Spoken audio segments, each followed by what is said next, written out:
বাকীৰ বাবে এটা সুখবৰ বাইদেউ কি ক'ব? বিটিচিবাসীৰ কাৰণে সুখবৰ হয় আপুনি যেনেকৈ কৈছে, কাৰণ বিটিচি এৰিয়াৰ কোনো এটা ইণ্ডাষ্ট্ৰী নাই।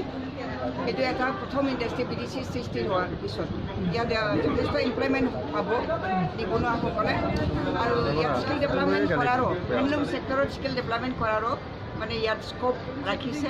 গতিকে এটা সুন্দৰ ইণ্ডাষ্ট্ৰী হয়। তো আমি সকলোৱে সহায় কৰিব লাগিব, তেওঁলোকক গাইড কৰিব লাগিব যাতে এইটো মানে জীয়াই থাকে। ইণ্ডাষ্ট্ৰী এনেকুৱা হেণ্ডলুম ছেক্টৰত বহুত ইণ্ডাষ্ট্ৰী আহিছে, কিন্তু ইণ্ডাষ্ট্ৰীবিলাক মৰি গৈছে।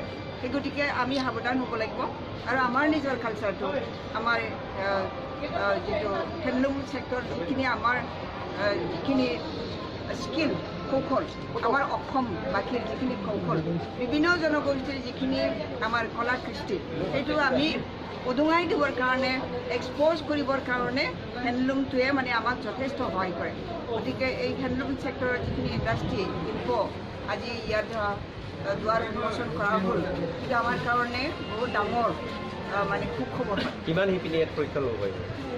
ইয়াত গণতান্ত্ৰিক অগণতান্ত্ৰিক নৱ কুমাৰ চৰনিয়াই কি কয় কি নকয় সেইটো ৰাইজে দেখি আছে।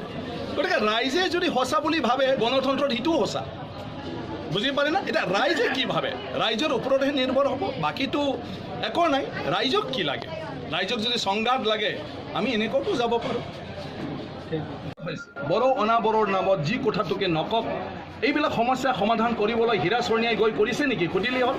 এই গাঁৱত বাস কৰা এই জাতি জনগোষ্ঠী যিবিলাকৰ মাজত কাজিয়া হৈছিল, এই মানুহখিনি একেলগে বহি ফালে আজি নিজৰ মাজত বুজা পৰা কৰি আজি একেলগে মিলি ফালে পুনৰ এই গাঁওবিলাকত থাকিছে। কোনো হীৰা চৰনিয়াই তাত যাই ফালে তাৰ কোনো ভূমিকা নাই। তেওঁ কোনো বড়ো মানুহক বুজোৱা নাই এনেকুৱা হ'ব নালাগে, আপোনালোকেও আহক। তেওঁ অনাবৰক বুজোৱা নাই আপোনালোকে আহক, এনেকুৱা কৰক। তেওঁ তাৰ কোনো ভূমিকা নাই, বৰঞ্চ BPF দলৰ ভূমিকা আছে, আৰু সেই জাগাৰ বড়ো অনাবৰ মানুহৰ ভাল ভূমিকা আছে। আৰু তেওঁলোকক সোধক, আজিৰ দিনটোত ৰাতি 12টা-1টাত এজন অনাবৰ মানুহ, সি মুছলমানেই হওক আদিবাসী হওক, যাক সি নাম লৈ থাকে, ৰাজবংশী হওক, বড়ো আৰু তেওঁলোকৰ মাজত একেলগে মটৰ চাইকেলত তেওঁলোকে যায়। আপোনালোকে কেমেৰা লৈ ফালে কোকৰাঝাৰ ক'ৰবাত থাকক, মই ভাবোঁ ৰাতি 2টালৈকে আপোনালোকে চাওক যে কিমানখন গাড়ীত বড়ো অনাবৰো একেলগে মানে উঠি ফালে যায়। গতিকে এইবিলাক বেকাৰ কথা যদি লাগি থাকে তো চব লাগে, সেনাও কৰ মেনাও কৰ চব কৰ। কিন্তু তেখেতে সম্পৰ্কণ হীৰা চৰনিয়া এজন ব্যক্তিগতভাৱে তেওঁ নিজে যেতিয়া যিটো প্ৰয়োজনীয়ভাৱে এইটো ভাবিব আৰু সেইটো ক'ব। এতিয়া কথাটো হ'ল BTC অঞ্চলৰ ৰাইজক উন্নয়ন লাগে না যুদ্ধ লাগে? BTC অঞ্চলৰ ৰাইজে চবেই মিলি প্ৰত্যেকটা জাতি জনগোষ্ঠীৰ কাৰণে আজি শিক্ষাৰ ব্যৱস্থা আমি BTCত সম্পূৰ্ণভাৱে কৰিব পৰা নাই।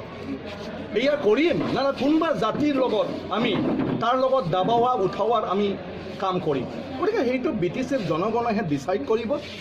আৰু মই ভাবোঁ আজিৰ দিনটোত যদি সঁচাকৈ BTCত মাৰামাৰি কৰিবৰ কাৰণে যদি সেনাৰ প্ৰয়োজন, মই ভাবোঁ তাত কৰাত মোৰ কোনো আপত্তি নাই। যদি আমাৰ হীৰা চৰনিয়াৰ ফলোৱাৰ্ছ আৰু হীৰা চৰনিয়াৰ কথা কোকৰাঝাৰ লোকসভা সমষ্টিয়ে যদি অনুভৱ কৰে, হয় হীৰা চৰনিয়া ডাঙৰীয়া যিটো কৈছে যে কোনোবা জাতিৰ লগত ফাইটিং কৰিবৰ কাৰণে এটা সেনা আমাৰ থাকিব লাগে আৰু সেইটোৱে আমি গঠন কৰিব লাগে, যদি চব ৰাইজে সেইটো ভাবে, মই ভাবোঁ সেয়া উচিত। এয়া কৰক, দা কুঠাৰ লৈ খেতি বাতি এৰি ফালে মই ভাবোঁ গাঁও আক্ৰমণ কৰক, শেষ কৰক।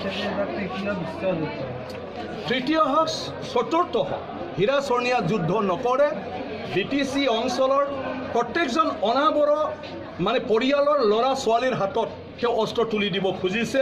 গতিকে আমাৰ পৰিয়ালবিলাকে যদি সেইটোকে উচিত ভাবে, মই ভাবোঁ নিশ্চয় তেওঁ সঁচা কথাটোকে কৈছে। গতিকে তুমি তোমাৰ ল'ৰা ছোৱালী কোনোবা জাতিৰ লগত যুদ্ধ কৰিবলৈ সেনাত সোমাই অস্ত্ৰ ল'বলৈ দিব না তোমাৰ ল'ৰা ছোৱালী পঢ়াবলৈ, ট্ৰেইনিং ল'বলৈ, স্কিল ডেভেলপমেণ্টত পঠাবলৈ, দোকান দিবলৈ, বেপাৰ বাণিজ্য কৰিবলৈ তোমাৰ ল'ৰা ছোৱালী তুমি ক'ত পঠাব খুজিছা? ডিচাইডটো তুমি কৰা। আমি BPF দলে আমাৰ কোনো জাতি ঠিকা লোৱা নাই, কোনো জাতিৰ কাৰণে নহয় আমাৰ কামটো। আমাৰ কামটো হ'ল BTC অঞ্চলৰ যিমান আমাৰ জনগণ আছে, এই জনগণ সকলৰ উন্নয়ন, BTCৰ উন্নয়ন, আমাৰ ভৱিষ্যত প্ৰজন্মৰ কাৰণে তেওঁলোকে যাতে ভৱিষ্যতত পঢ়া শুনা কৰি তেওঁলোকে নিজৰ ভৰিত থিয় দিব পাৰে।